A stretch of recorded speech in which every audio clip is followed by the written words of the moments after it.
Assalamualaikum warahmatullahi wabarakatuh. Waalaikumsalam. So we are here today to discuss about airborne disease that have been told by our lecturer to make a discussion. So let's start our discussion today with the intro. Yes, Introduction to airborne disease.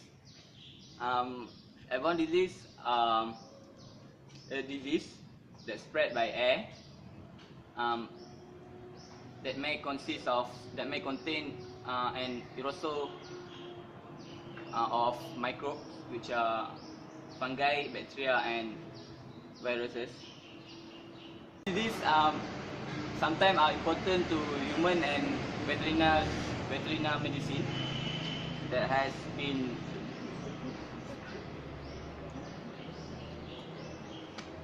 important in making medicine. Sometimes.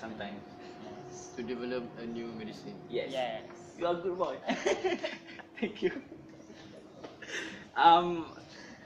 This particle transmit in the form of aerosol or dust, water droplet. Some water droplet or this aerosol may stay in air for long enough and make it travel for quite a long distance. But the rate of infection of this aerosol may decrease a lot if travel for such a long distance. And most importantly, this airborne disease is the major link to asthma. Oh. I think that's all for the introduction. We continue with the source. Source of airborne disease. So, airborne disease is actually found can be easily spread from overcrowded area. So, overcrowded area means that where many of people blend together, like the shopping mall, the pasar malam, hospital. Okay, so other than that, also airborne disease also can be obtained from area of poverty, meaning like the country in India, and most of them was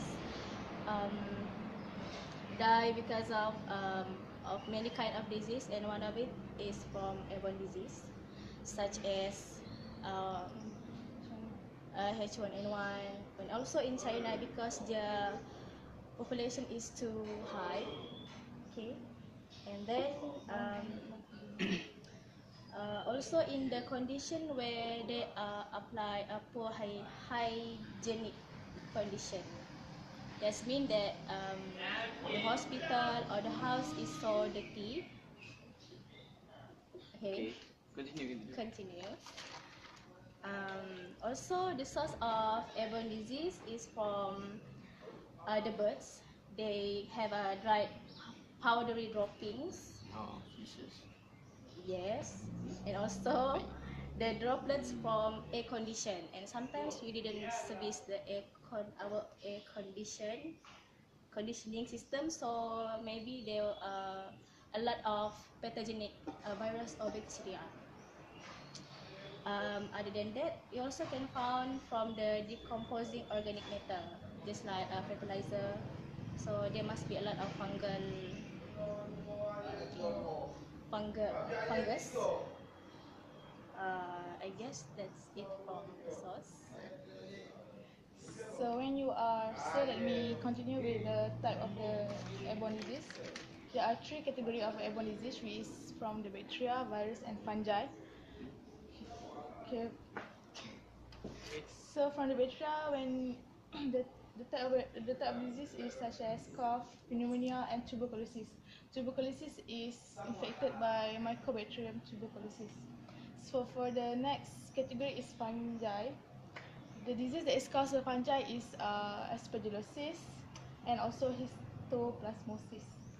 And lastly, the last category is the virus, which is flu, measles, and also chickenpox. So, so the next is Next person. The symptoms Yeah. for airborne disease. Yeah. Better. So, Not touch.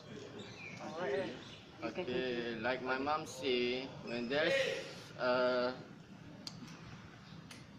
when we know how they spread, we also know how to prevent it. It's like a pattern to know how the enemy attacks if you play Dark Souls 2. Okay, first, the transmission can be reduced by practicing social and respiratory ethic. Well, when you are sick, yeah, you better stay at home to prevent it from spreading to others and causing a lot of trouble. And if you are not, then stay away from the infected person. Always use a face mask to cover your nose so that you don't inhale the particles from the infected person. Uh, Cover your mouth when you're coughing, sneezing, or cover it with your elbow or tissue. Uh, yeah, you can. Oh. I think already. And, and it is good to know that always wash your hands 2 or 3 minutes, like what you learn from microbiology. Is To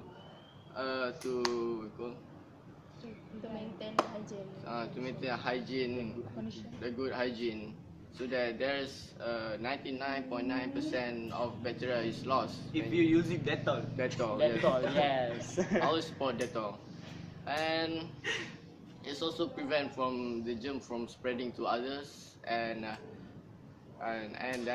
that is how to prevent it. Okay, we can continue with the symptom. That's the symptom.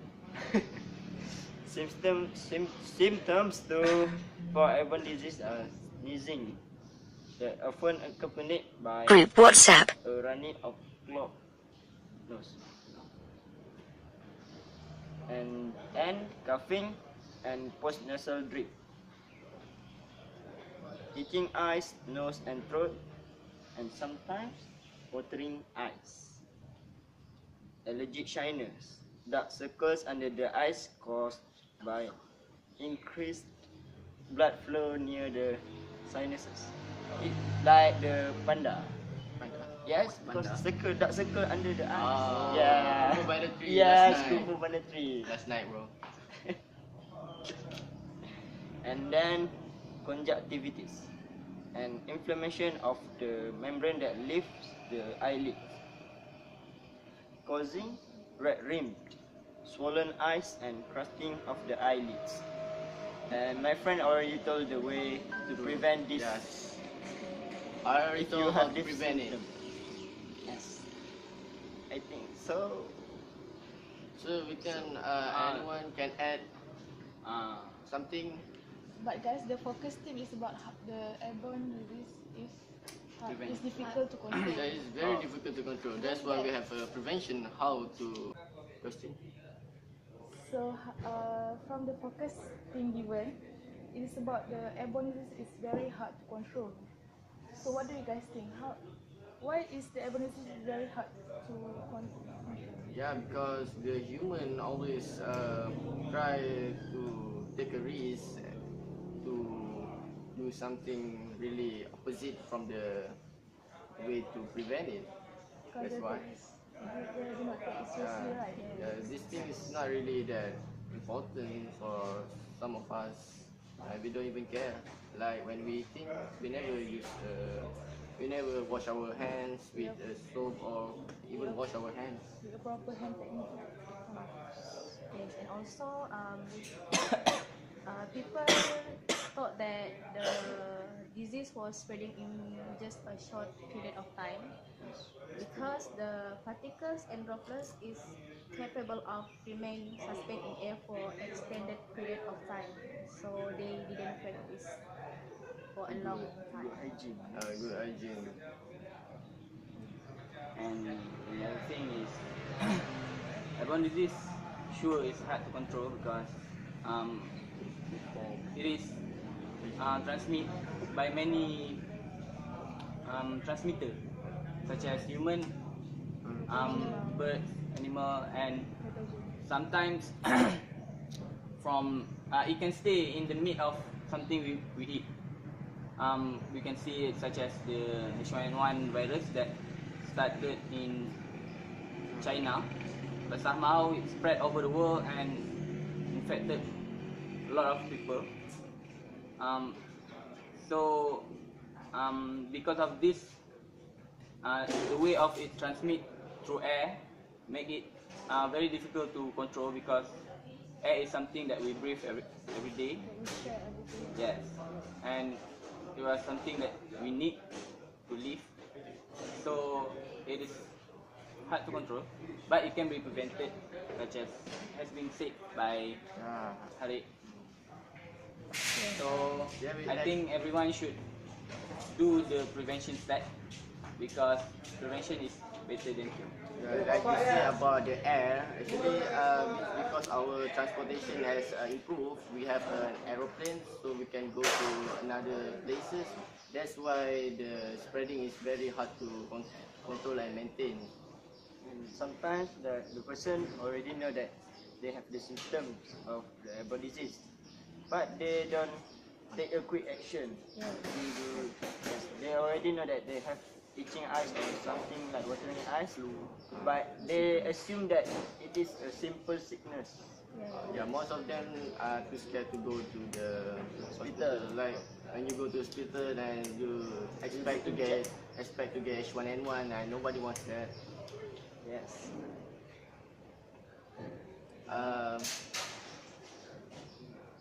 So I think that is the conclusion of this discussion because we have said that prevention is better than cure, and this airborne disease is very hard to control, We can prevent it. but we can prevent it. There's always something to prevent.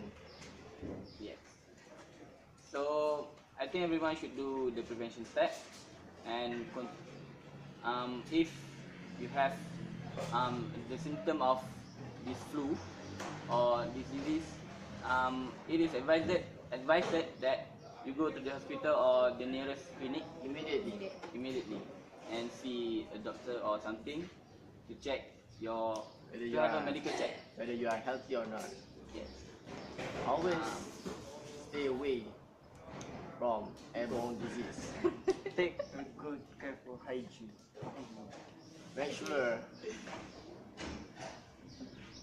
You watch the video. Thank you. Make sure you watch the video. The video is very important. That's all from us. That's all from us. Dapat minit. Bye.